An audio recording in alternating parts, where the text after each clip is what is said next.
Nigeria, by extension Africa, battles a growing youthful population and with little or no meaningful engagement leaves a ticking time bomb on our hands.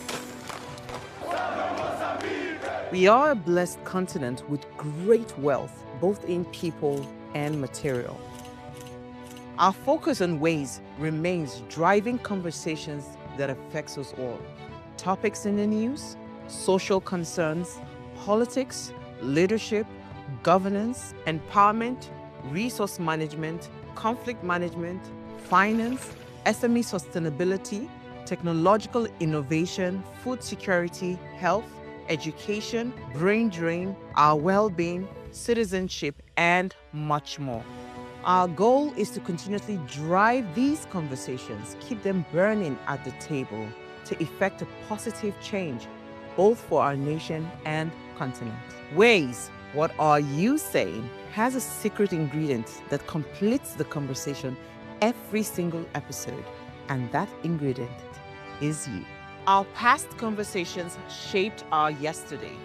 To shape our tomorrow, we must keep talking. So, I want to hear you. Be a part of our live conversations Mondays through Fridays. And let's all have our say. In a nation where freedom of expression is a fundamental right, Nigerians have a powerful tool at their disposal, and that is their voices.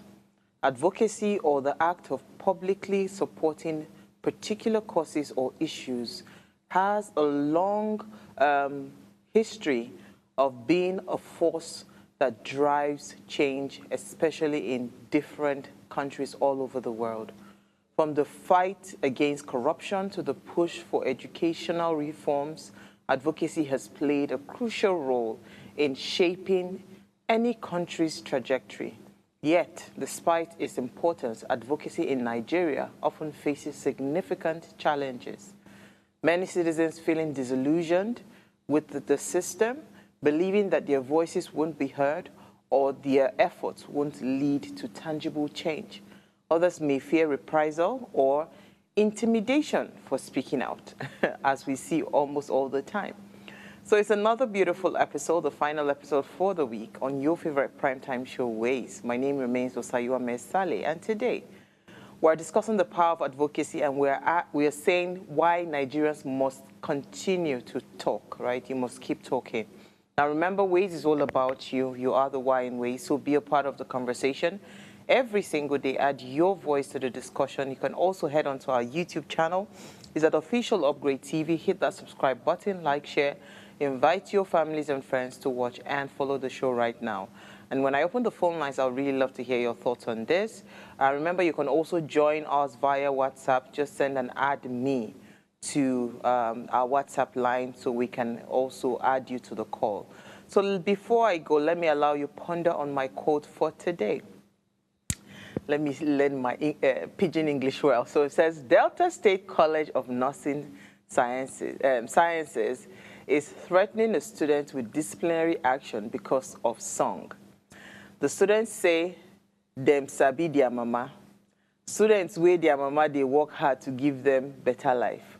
Una wan come expel them because them refuse to deny their mama. Now by force? And this was from Mr. Macaroni.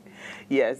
So yes, we'll discuss this issue around the Delta State, what's it called, School of Nursing, and all the transaction that happened around that event that the First Lady visited in Asaba.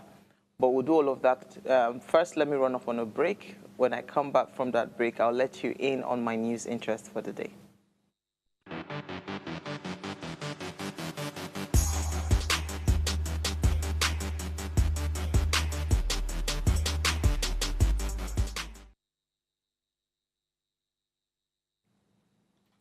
Okay, I will start this news interest for the day with the Aisha Achimogu. I think that's how to pronounce her name.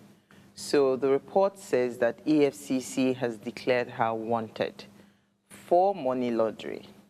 There's a lot around this story because if we recall, on her 50th birthday, I think it was last year, right, where they flew to, was it Monaco, one island where they had a very lavish birthday. I never knew who she was until that time, but hey, EFCC has, of course, put out a statement issuing her, what's it called, her being wanted. Apparently, what has happened is, I think she is not in the country. It is alleged that she has fled the country, and this is why EFCC had to get to this level of, you know what, let us put out a notice of, what's the word now, being wanted out in the open, in the public. So that is the story for this lady. It was just interesting seeing it because even this year I saw videos, I saw pictures of her birthday, and, you know, such a very, very, very loud person. Somehow I quietly thought to myself that, is this woman not putting herself, what's it called? Is she not putting herself, like Nigeria is that place where you have to really be careful, you understand? Because, you know, there are some things that you just need to really, really play low-key. And when I saw that post of her, I just said, no, I think this is, she is putting herself out there too much. And now they're saying anybody with useful information about her whereabouts should please contact the commission in its Ibadan, Uyo, Sokoto, Maiduguri, Benin, Kaduna, Ilorin, Enugu, Kano, Lagos, Gombe, Port Harcourt, or Abuja offices. I mean, like, every of the offices are out to get her. The crime is, or the alleged crime is, criminal conspiracy and money laundering. Yeah, so that's that. We'll keep an eye on that story to see how it goes. I'll move on to the next story for the day. You know how El Rufai has been cross-carpeting since, jumping from one party to another. So the Kaduna State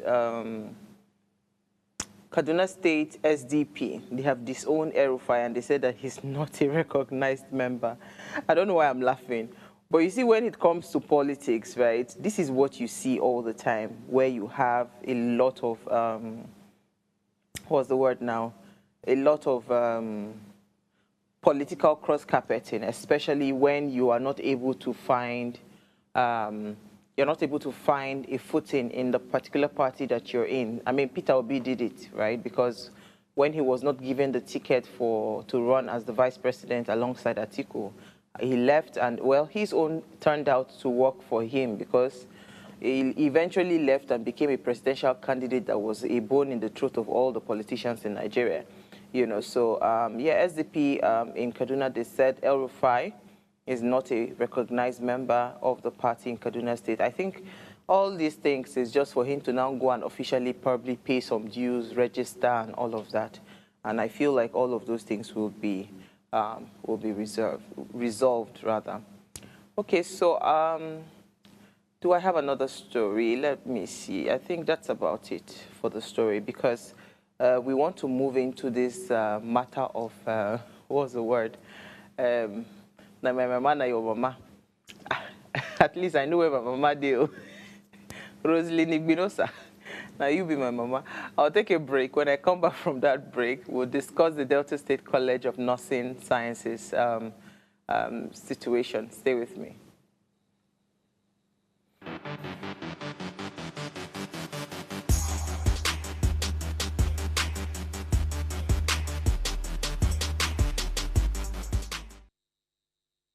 Life is made up of moments, some that fill us with joy, others that test our strength.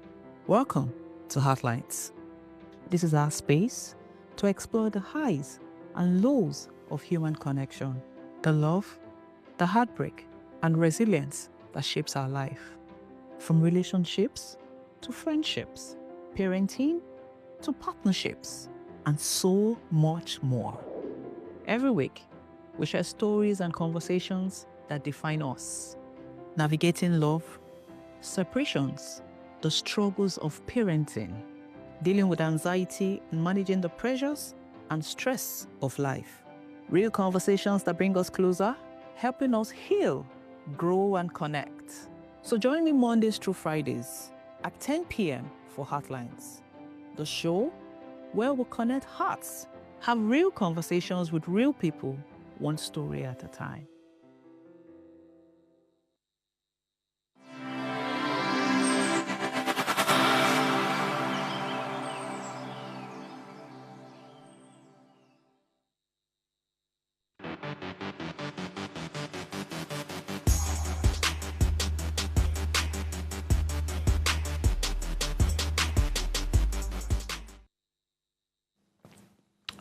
Okay, so the Delta State College of Nursing Sciences issued a disciplinary query to a student nurse, her name is Osato Edobo, for allegedly recording and posting an unauthorized video on social media during the visit of Nigeria's First Lady, Senator Oluremi Tinubu, to Delta State. Now, the school initially directed Edobo to submit a written explanation within 24 hours, justifying why disciplinary actions shouldn't be taken against her. However, the latest update indicates that the query has been withdrawn following the instructions from the Commissioner for Health in the state. So before we go into the conversation, the Commissioner for Health in the state is Dr. Joseph Onoaja Eme, right? That's his name. So in case you missed all the videos, I want us to start with the video first that initiated the letter and then the commissioner's video. So let's start with the video that initiated the letter. If you missed the video, here it is.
Now my mama be this, so we no get another one. Now your mama be this. It was such a funny video. So when we saw that video, we were all laughing casually that, these people, they don't just send First Lady. Can you imagine? MC the Q song and they say, no, be our mama. But in reality, I mean, is she their mother? So I did a video yesterday when I was addressing the president and I called him the father of the nation. A lot of people, a few people rather, have gone to respond to that video on TikTok and, saying that even addressing him as the father, he's not their father. He's not the father of the nation. He's an elected official. It's just, I think it's just a culture thing in Nigeria, and maybe some parts of Africa, I'm not so sure, but where once we see an elderly person, we tend to want to call the person mommy, daddy. I remember that my pastor's wife, Nikki Adeyemi, I always call her mommy, mommy. She said, no, I'm not your mommy, call me PN. I say, okay, ma, noted. Because that is the culture that you would expect, especially in churches. Mommy, mama, papa, daddy, that's what we call. So when the video went viral and the school of nurses were saying or responding to the, what's his name, the MC of the event with their own response, we just, I think everybody just kind of like laughed, glossed over it until this letter now came, where they wrote a letter to the lady saying that, they wrote a letter to the lady saying that she should submit herself. I don't know if we can see that letter. She should submit. It has come to our notice that she actually posted a video that was unauthorized, blah, blah, blah. It is against the rules of the school. And it was almost like, and I mean, at the end, they said this is a punishable offense. as enshrined in the student handbook under the standardized disciplinary action for some punishable offenses, right?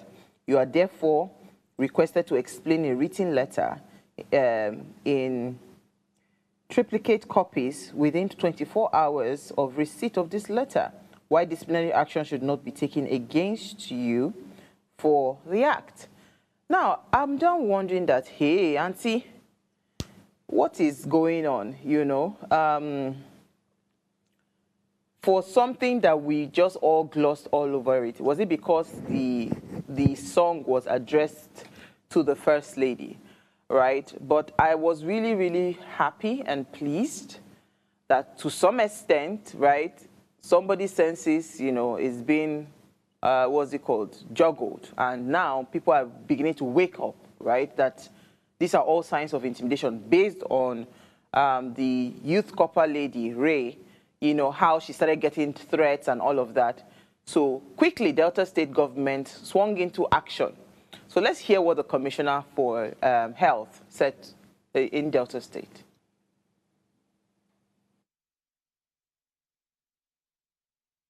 Letter that was of query issued to the student of School of Nursing Agbo.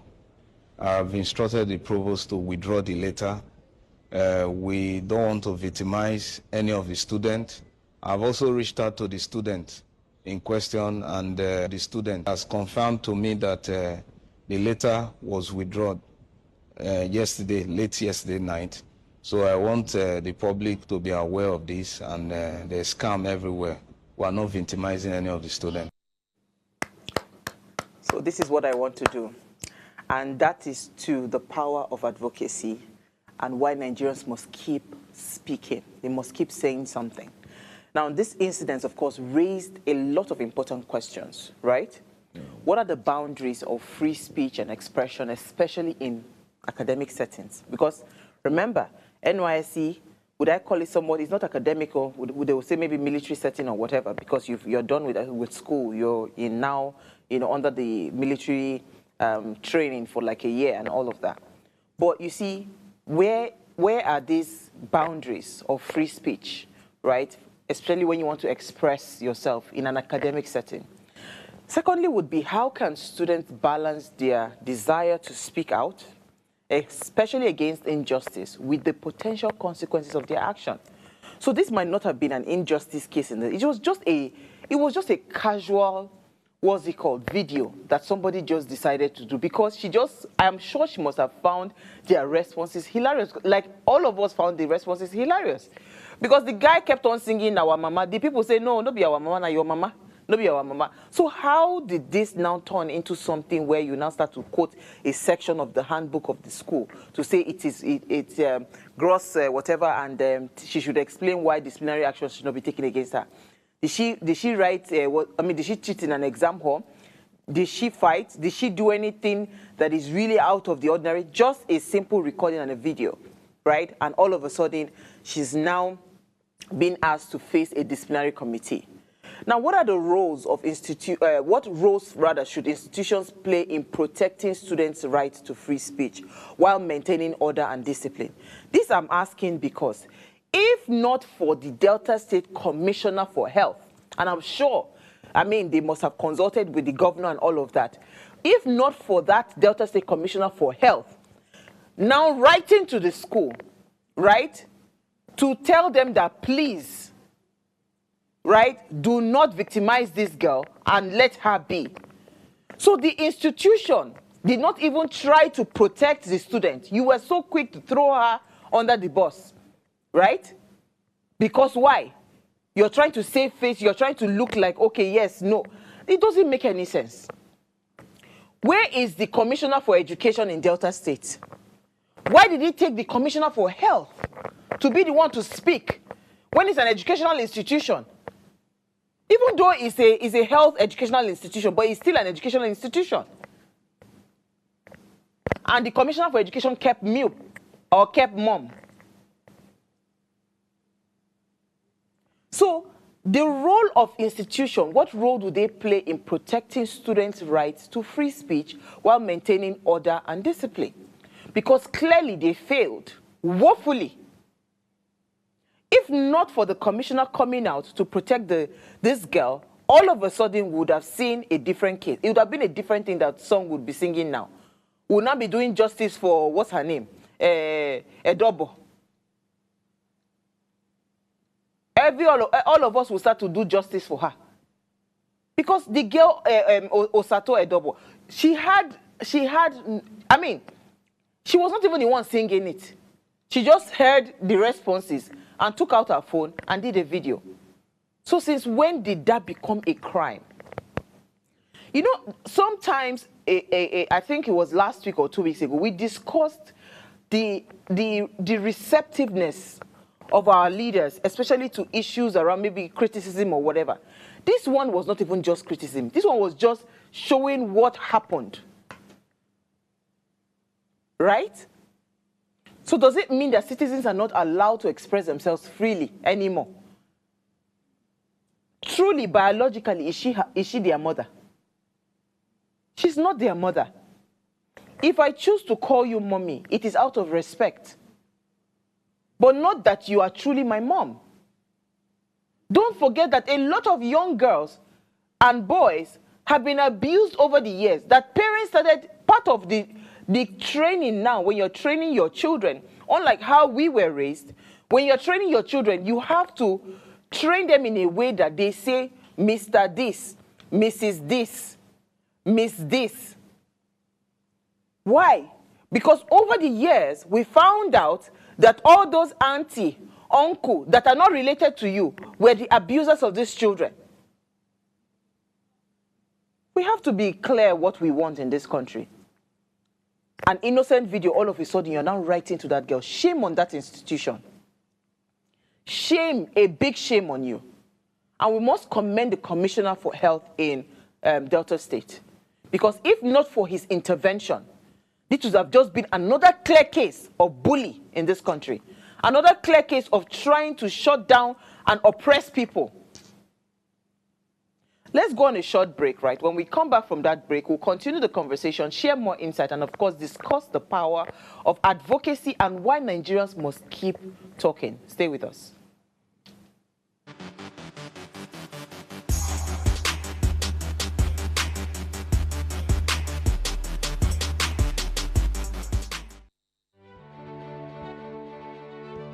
Nigeria, by extension Africa, battles a growing youthful population and with little or no meaningful engagement leaves a ticking time bomb on our hands.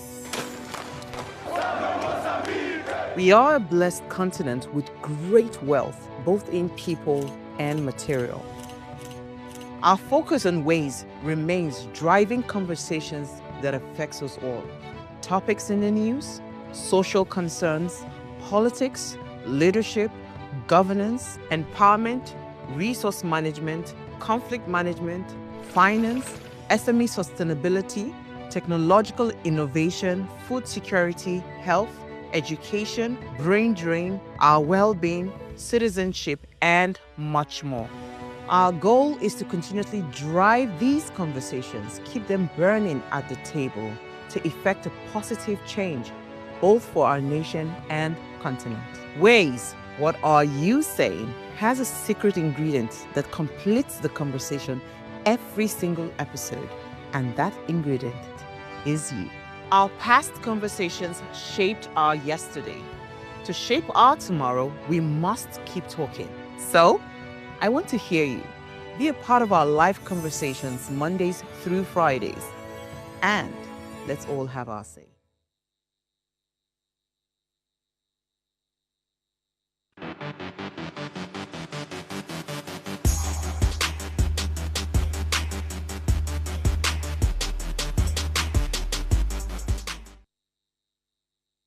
All right, so if you just tuned in, we are discussing the power of advocacy and why Nigerians must keep talking. Now, please, let's hear what you have to say. You have to talk today.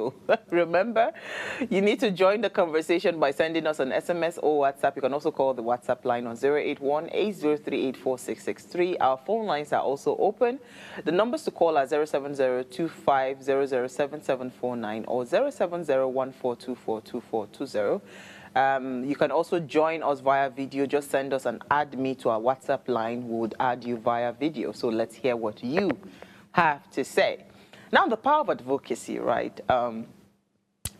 Advocacy is something that has really, really protected a lot of Nigerians over the years. And we must commend Yele Sowore, because he is one person that has always advocated for the voiceless in this country. I remember that when the NYSC girl did her video, Ray, when she did that video and she started getting threats and calls and she was summoned to the NYSC, what's it called, secretariat, thankfully, I mean, Sowore mentioned it when we had him on Wednesday, thankfully, it was because he was there. Because it seemed like they had already made plans from what he has said. They had made plans to move that girl from that location to Abuja. But because he was there to stand by her, they were not able to do what they had probably planned to do. So advocacy is very powerful. When Dele Farotimi was detained, right, you could see that it was because of the cries of so many people, a lot of people coming out to talk about it. That was what informed that they knew that they did not have any choice other than to release the person. Now you see, because the tension is already high, the NYSC Youth Corps member, Ray, and her stories around intimidations and threats and all of that, I feel it is what actually led to the Commissioner of Health in Asaba, in Delta State, to call, to send a letter, a note to the school to recall that letter. Because if not for these consistent conversations around advocacy and all of that, I mean, literally, this young girl, Osato, would have just been, I mean, you never can tell what would have happened. They might have dismissed her from school or whatever it is. So advocacy, there is strong power in advocacy because it provides a platform for the marginalized communities, marginalized people to express their concerns and demands and to also be protected. Because you see, the more we keep on shouting, the more we keep on talking, the more we'll start to gain that, that what's it called, attention from the people that matter. What is happening around Senator Natasha Akpoti, for instance? It is because a lot of people are talking about her.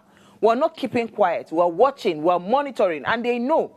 And that's why also they are being careful. And that's why you see that there's a lot of tension around them. Because they know that if people were not on that matter, right, they would have easily done what they needed to do quickly under the carpet and just, sweep it and just move on. But advocacy is what ensures that elected officials are answerable to the people rather than just serving special interests. And that is why when we have EIE every Monday, we are advocating the office of the citizen. We are pushing that every citizen should understand that they have an office. And it is that office that can hold these leaders accountable. If we effectively perform advocacy as it ought to be, it can lead to really meaningful reforms, improving lives of Nigerians and strengthening the country's institution. And that is why our advocacy has to be channeled appropriately. Let's not just be ranting. The 30-day rant is good, but we cannot just be ranting like that. We have to structure it. We have to plan it. I believe we have a call. Mr. Uzo from Momole, thank you for calling. Yeah, good evening. Good evening. Yes, I really commend you for your advocacy effort since this education was established.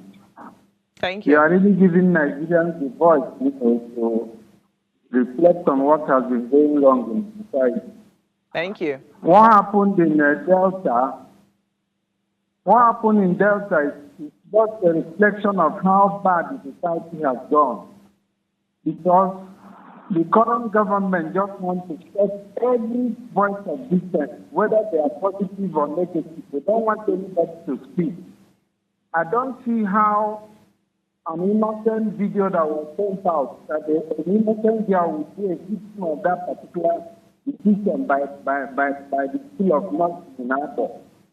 Thank God for the power of advocacy, just like we are advocating currently. without the pressure that is mounted on that institution, the commissioner wouldn't have even had the guts to call them to withdraw that letter. So this is the kind of voice that we need. Otherwise, the way we are proceeding in this country, they don't want anybody to talk. They just want everything that they put on us. You have to accept it, hook, line, and sinker. And that is very, very wrong. That's not how to run a democracy. We should wake up. Nigerians are sleeping a lot. We should wake up.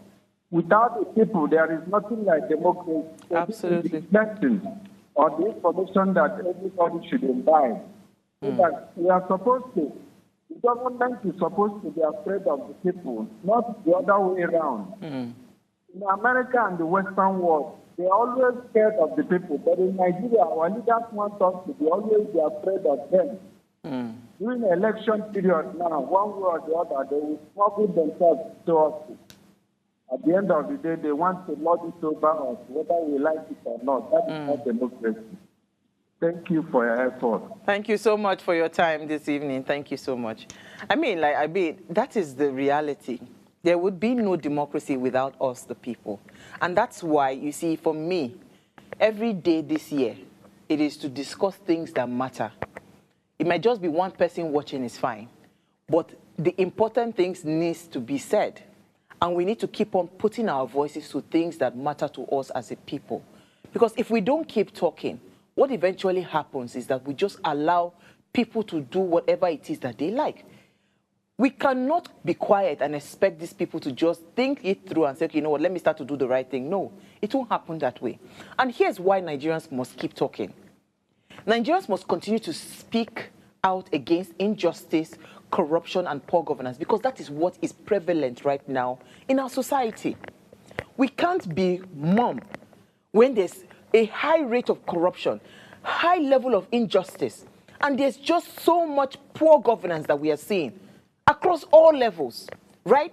Nigerians must keep talking, because that is what we are experiencing as a people. You can't keep quiet, and you cannot sit on the fence, right?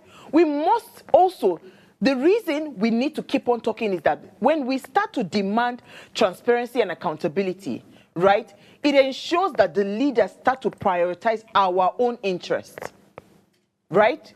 Because if we are not the ones demanding for those accountabilities and transparency, they will keep on putting their personal interests above our interests.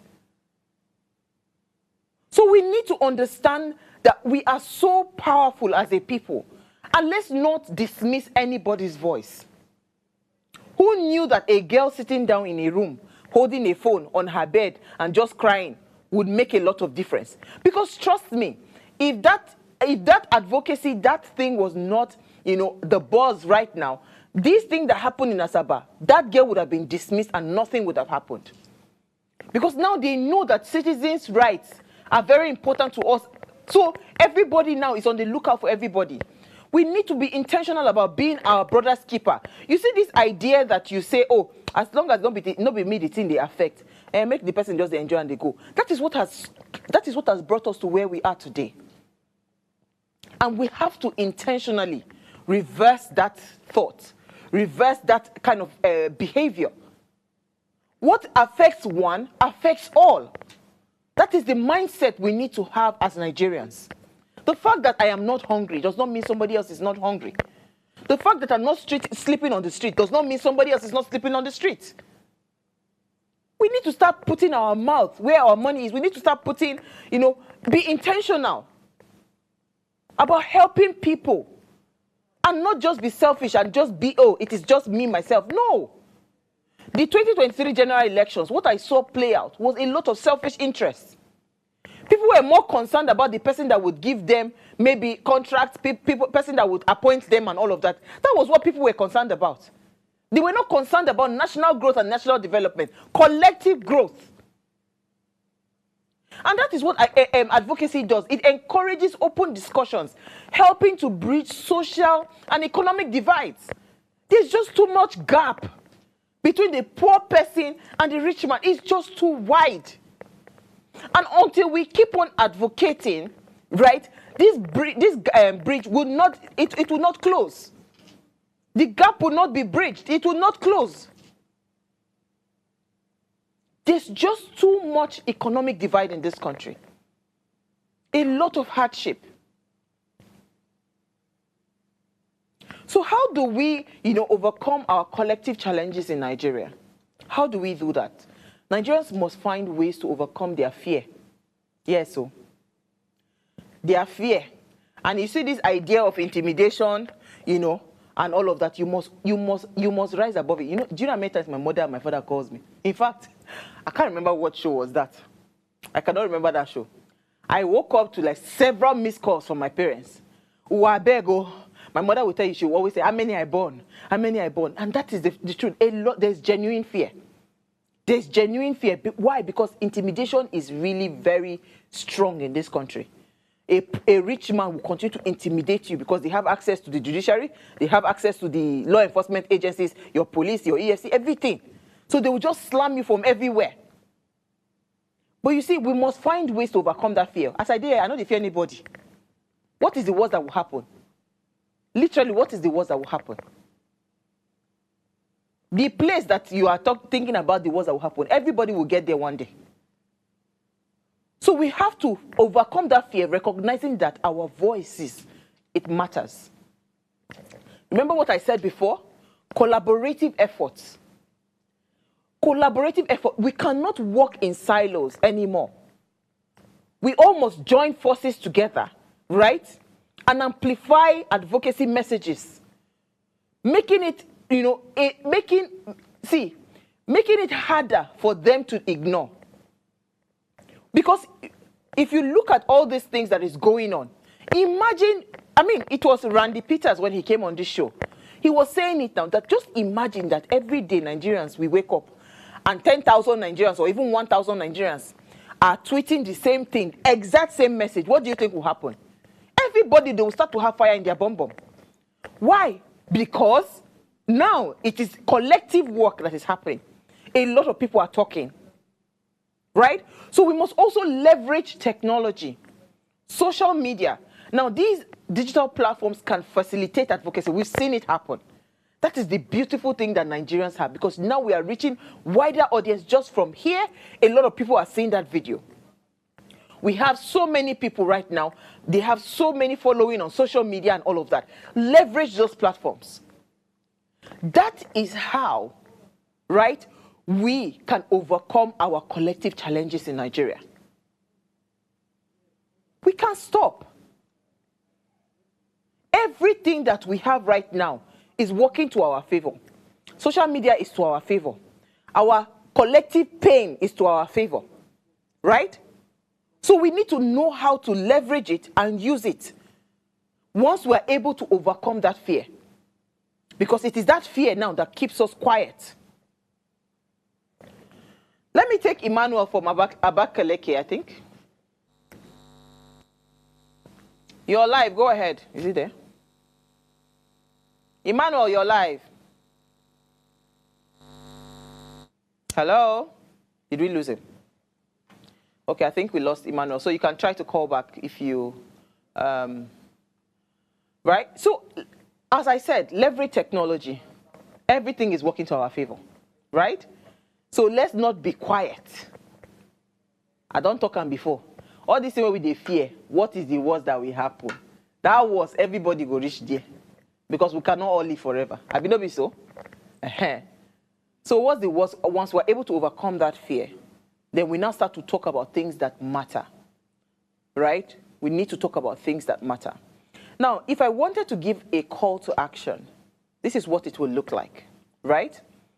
I want us to, first of all, identify the issues that matter.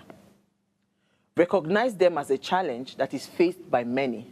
Then afterwards, we craft an advocacy message and prioritize advocacy efforts. Because so many times, right, once advocacy messaging and all of that, let me tell you why NSAS was powerful. NSAS was powerful because it was a collective pain, right?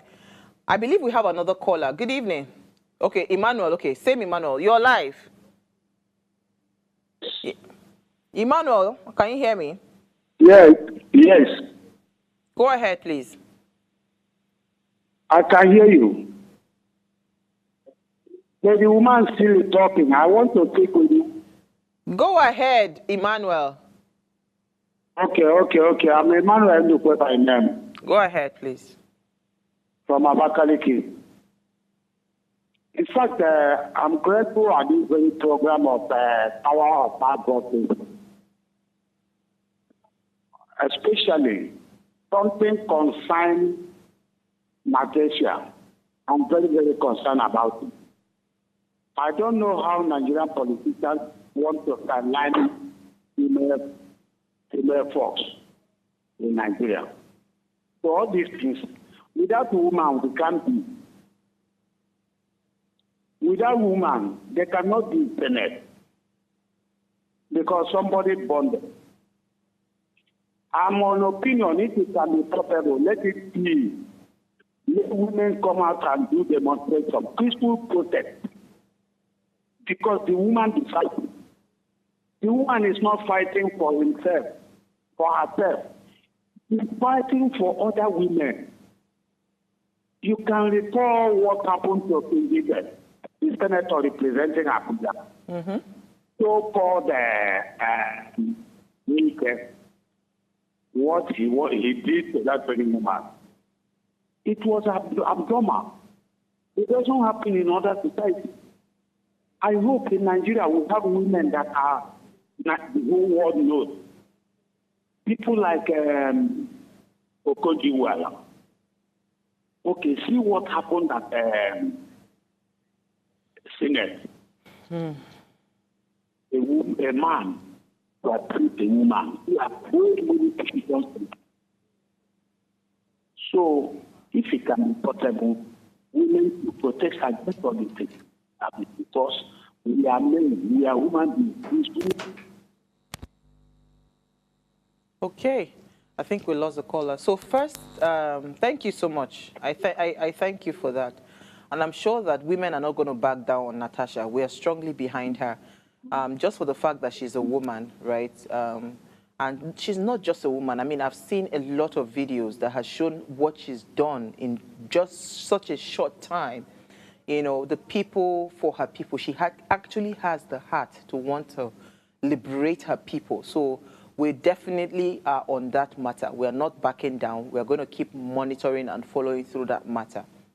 As I said earlier, if I were to recommend a call to action, first would be that we first need to identify the issues that matter. Like what the gentleman just raised about Natasha. It matters.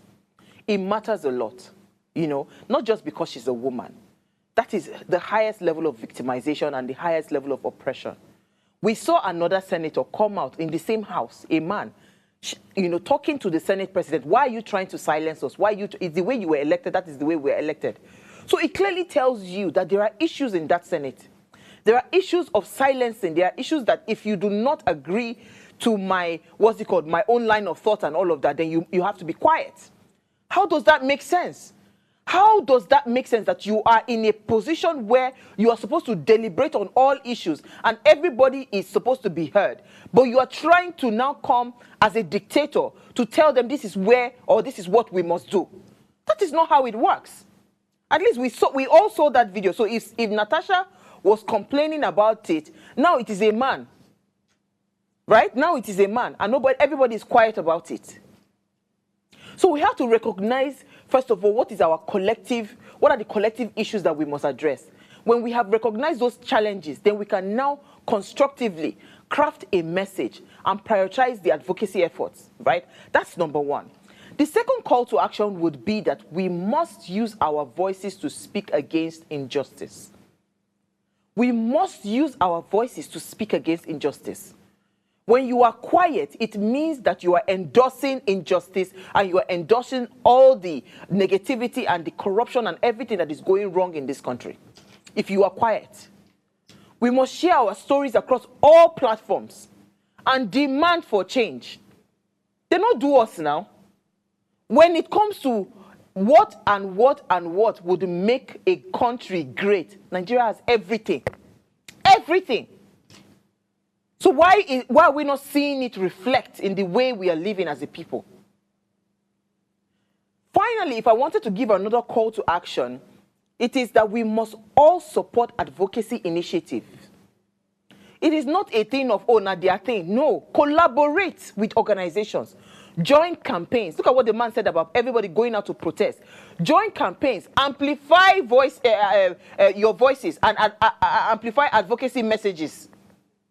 When we raise our voices as a collective, only then we become a force not to be ignored. These politicians are afraid when people come together as one. And that is why, forever and ever, we will continue to have religious divides, we'll continue to have what's it called, cultural divides, we'll continue to have regional divides, and all of those divides. Because they understand that by the time we come together as one voice, it's problem for them. It means it is game over for them. And that's why politicians will continue to do everything possible, including using weaponized ignorance and weaponized poverty as a weapon to keep that division alive. Let me read a message from Raphael in Zaria. It says, it's deeply concerning that legislators who are meant to be the custodians of the law appear to operate as though they are above it.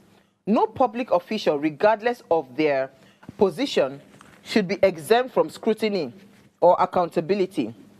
The very essence of democracy is built on the checks of balances, ensuring that no individual or group wield unchecked powers. If legislators believe their decisions should not be questioned, it raises serious concerns about governance, transparency, and the rule of law.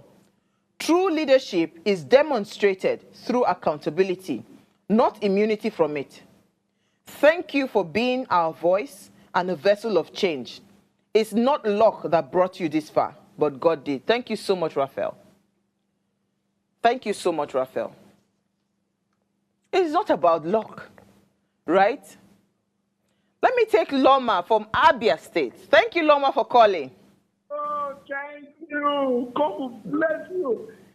I just listen to you carefully. I know you have passion for this country.